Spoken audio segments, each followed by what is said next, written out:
أعوذ بالله من الشيطان الرجيم. بسم الله الرحمن الرحيم. يا أيها الناس كلوا مما في الأرض حلالا طيبا ولا تتبعوا خطوات الشيطان إنه لكم عدو مبين. إنما يأمركم بالسوء والفحشاء وأن تقولوا على الله ما لا تعلمون.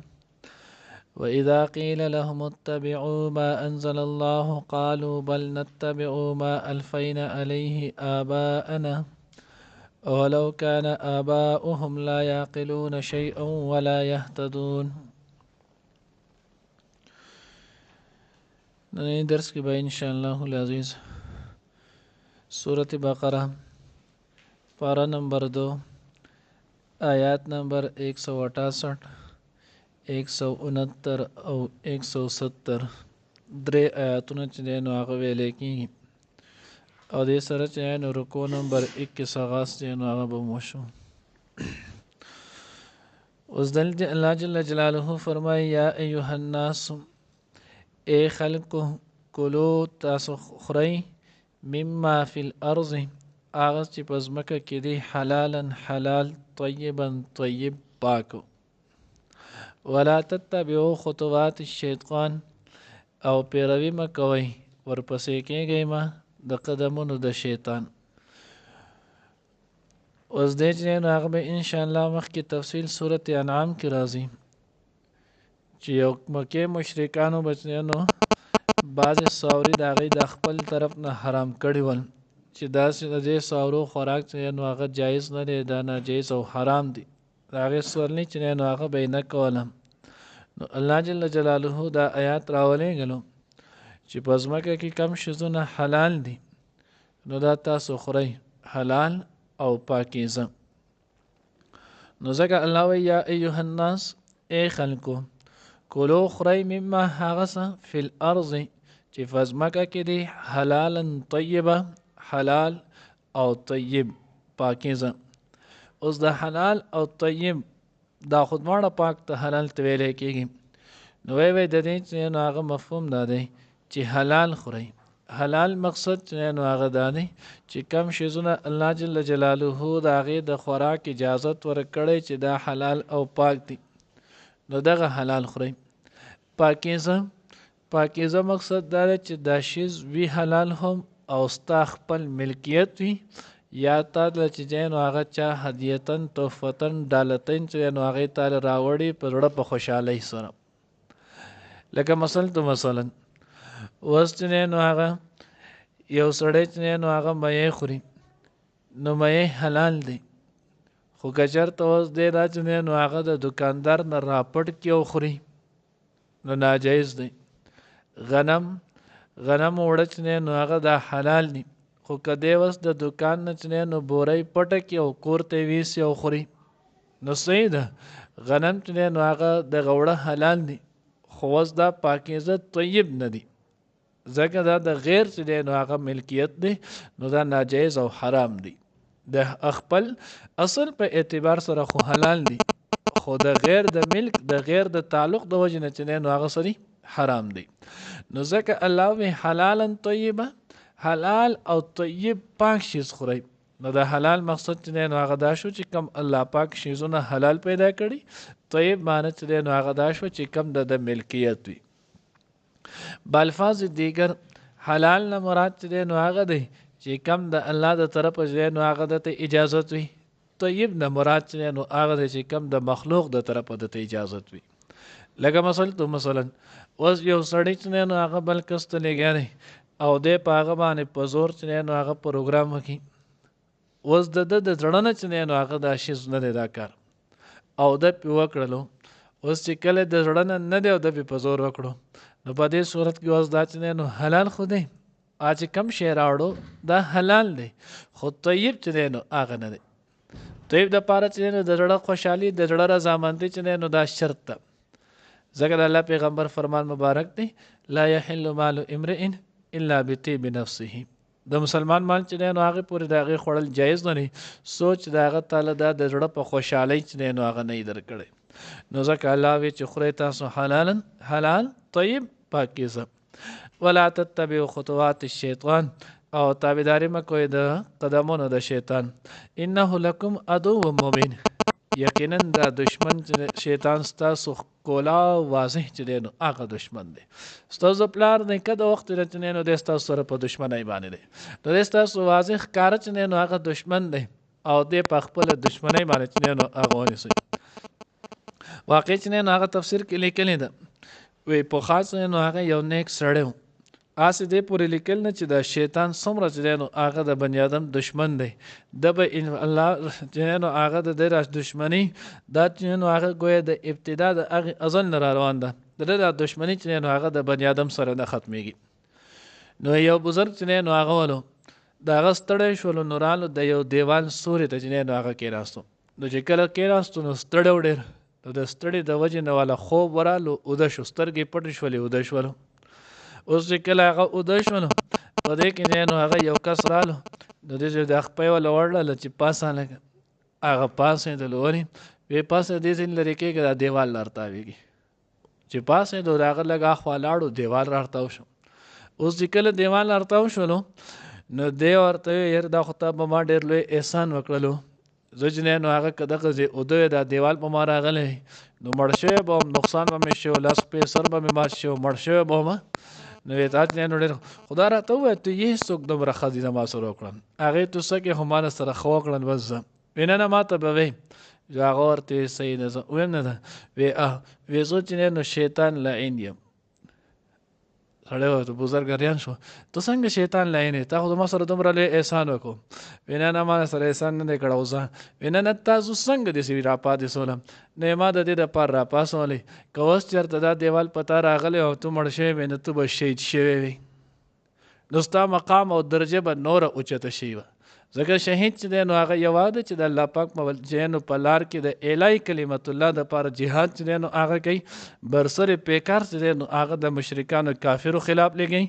او د چې نو هغې په وجه د هغوی د کافرو د طرفه به د غزار ولګي او دی په هغې کې نو هغه مړ شي دته شهید وي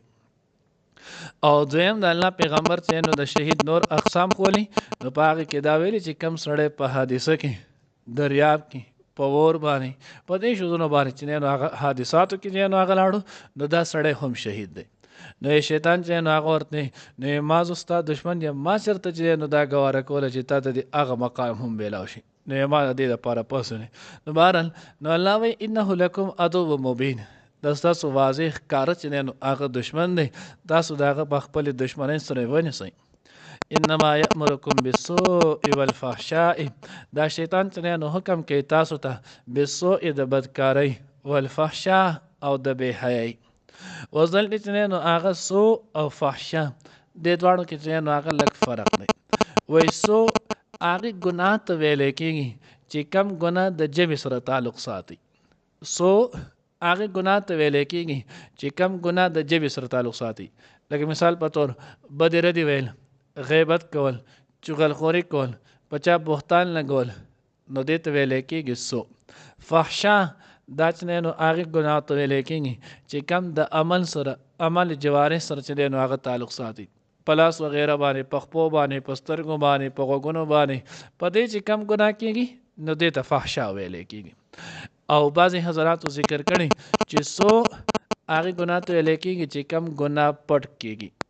کم ګناه چې په پټه باندې وشي هغې ته سوء ویلی کېږي او کم ګناه چې دی نو په ښکاره باندې خلک کوي نو دغې ته فحشا ویلی کېږي او یاد ساتئ حدیث مبارکه کې راځي ډېر خطرناکه جمله چې دی نو هغه د الله پیغمبر فرمایلی چې الله جل جلاله هر ګناهګار چې دی نو هغه بخي الا المجاهرون سوا د هغې ګناهګار نه چې کم کسو علی الاعلان په ډګه باندې چې دی نو هغه ګناه کوي کم سړی علی الاعلان په ډاګه باندې چې دی نو هغه ګناه کوي داسې سړی الله پاک چې دی نو هغه نه بخي د ډېر کم تدوبې چې دی نو هغه توفیق میلاویږي نو بهرحال خبره به چې نو هغه په ځان اخلی نه خو بعضې ګناهونه داسې دي چې هغه سړی چې دی نو هغه علی الاعلان په ډاګه کوي لکه مثلا پیسې چې دی نو ښکته ساتل دا علی الاعلان کوي که نه هر چا به مخکې چې دی نو هغه د پیسې ښکته کړي دا کېږي ګیره وړه کول ګیره خریل دغه شان چې دی نو هغه انګریزي اخته جوړول د دغې کارونه ده نو دا داسې ګناهونه دي چې دې کې سړی مجاور دی دې کې سړی علل اعلان دا ګناه کوي او کم ګناه چې علل اعلان کیږي الله پیغمبر فرمای الله پاک داسې ګناه سړی ته نه معاف کوي د دې ګناه نه اکثر د توبې توفیق ورته میلاو نشي او په دغه حالت کې چې نو هغه دنیا نه لاړ شي الله رب العزت دې موږ ته دغه ګناه نه محفوظ او مانون کړي نو زه کوی چې سو هغه ګناه ته ویل کېږي چې کم په پټه کولی شي او فحشا هغه ګناه ته ویل کېږي چې کم په ښکاره په علل اعلان په ډاګه باندې کوي وان تقولوا علی الله ما لا تعلمون او دا چې تاسو مو وایئ د الله په باره کې هغه خبرې چې تاسو پرې نه پوهېږئ یعنی د ځان نه د الله په حق کې چې نو هغه یو فیصله مه کوئ خبره مه کوئ چې دا الله دې څه ویلي دي د الله حکم چې نو هغه دا دی د ځان نه چې نو هغه یو حکم دالته نو الله طرف ته د هغې نسبت مه کوئ چې کومه خبر درته واضح معلومي او کم کار الله د هغې د کولو حکم کړی وایي دا حکم دی کم نه یې منع کړی دی منع کړې ده د ځان نه چې نو هغه د الله مبارک کې داسې خبرې مه کوئ دا بدترین ګناه دی وإذا قيل لهم اتبعوا ما أنزل الله الله وی کله چې دوی ته ویلی شي چې تاسو تابعداري وکئ پیروي وکئ د هغه انزل الله چې کوم الله پاک نازل کړي نو مخکې هم موږ ویلو قرآن دا هم الله نازل کړي احادیث مبارکه دا هم الله نازل کړي دغه موږ ویلو چې کم علل اعلان جلی طور باندې کوم وحی راشي نو دغه ته قرآن ویل کېږي او کوم وحی چې نو هغه خفي طور باندې دا الله طرف نه چې نو هغه القا شي پیغمبر علیه الصلاۃ والسلام چې نو هغه تعبیر کوي احادیث مبارکه ته لیکي او الله په خپل د خپل پیغمبر مبارک فرمای ما ينطق عن الهوى ان هو الا وحی یوحى دا پیغمبر علیه السلام چې کوم خبره کوي دا ته د الله طرف نه چې نو هغه وحی کیږي نو قرآن او احادیث د دې دوانو چې نو هغه تابعداري پکار ده دا چې نو هغه به هر وخت کې د دې باندې به عمل کوي قالوا بل نتبع ما الفینا نو دی وای چې مونږ تابعداري کوو د هغې چې الفین علیه به موږ دلې د په هغې باندې ابا انا خپل پلار نیکه مونږ خو به د هغې تابعداري کوو چې کم زموږ پلار نیکه اوسه پورې کم دستور او کومه طریقه کول اوس هم بعضې مسایل بعضې خبرې اکثر خلک وکړي خلکو ته بالکل ناشنا چې دی نو هغه ښکاري بالکل انو کم او ډېر وای نه دا خو زه نه منم سړی دا چې نو هغه اوسه پورې دنیا مسایل داسې دي تاسو ته به ښه پته یې ګورئ دا چې نو وویلی هم شي هغه باوجود حق عمل کیږي